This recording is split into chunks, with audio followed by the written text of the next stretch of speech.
Shivraj cabinet की बेहद अहम बैठक आज होने वाली है। बांधों से रेत सिल्ट निकालने के प्रस्तावों को मंजूरी मिल सकती है। कमलनाथ सरकार ने ये प्लान बनाया था। बड़ी जानकारी आपको इस वक्त दे रहे हैं। 15 से 45% रेत निकालने का प्लान तैयार किया गया था। नगरीय निकायों में बस स्टैंड के लिए निःशुल्क भूमि का भी प्रस्ताव हो सकता है। नियम विरुद्ध स्थापित मोबाइल टावर को नियमित करने का भी प्रस्ताव कैबिनेट के पटल पर रखा जाएगा। एमपी में पहली बार जलाशयों से गाद और रेत निकालने को लेकर निकाली जाएगी और बांधों से निकली रेत से बढ़ाया जाएगा राजस्व। ये तमाम जो प्रस्ताव हैं आज कैबिनेट के पटल पर रखे जाएंगे, इन पर चर्चा की जाएगी। कुछ अहम प्रस्तावों को मंजूरी भी मिलेगी। रेत की नीलामी के प्रस्ताव पर बैठक में मंथन होगा। तो ये तमाम अहम मुद्दे जिस पर आज कैबिनेट की मीटिंग होगी। नियम विरुद्ध स्थापित मोबाइल टावर को नियमित करने का भी प्रस्ताव इसमें है। एमपी में पहली बार जलाशयों से गाद और रेत निकालने का भी प्रस्ताव है। बांधों से निकली रेत से राजस्व बढ़ाया जाएगा। सरकार का इस पर भी फोकस है।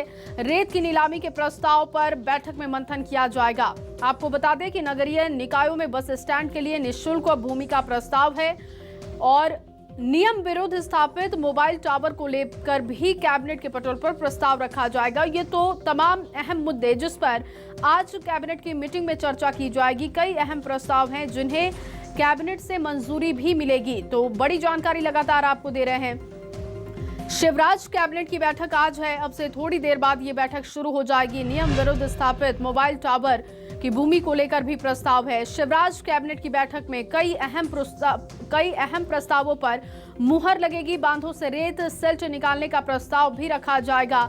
आपको बता दें कि कमलनाथ सरकार ने ये प्लान तैयार किया था।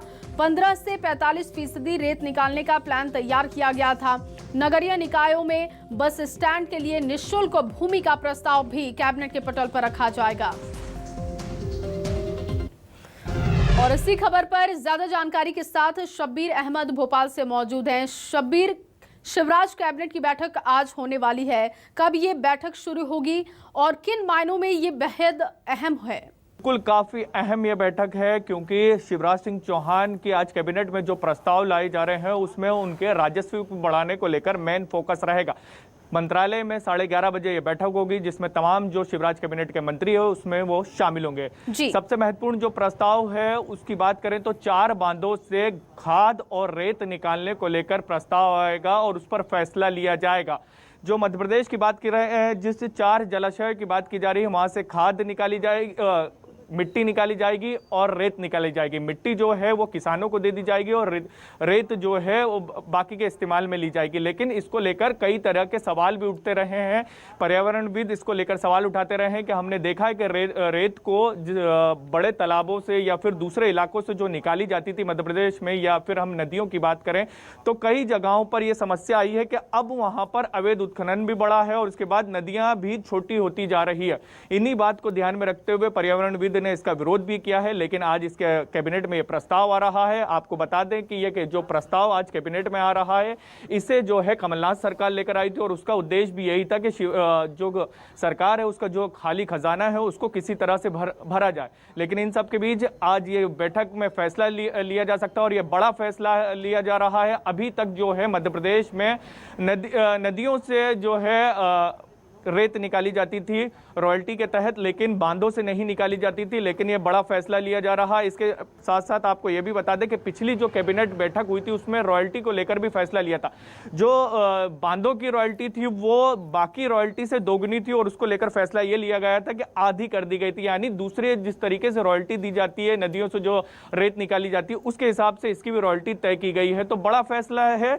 और भी कई प्रस्ताव है लेकिन सबसे महत्वपूर्ण जो यही प्रस्ताव है कि 4 बड़े बांधों से अब रेत और मिट्टी निकाली जाएगी और मिट्टी को किसानों को दिया जाएगा। और किसानों को इसलिए दी जाएगी ये मिट्टी क्योंकि उपजाऊ ज्यादा अच्छी होती है। ये बताया जाता है कि इस तरीके की जो मिट्टी निकाली जाएगी बांध से।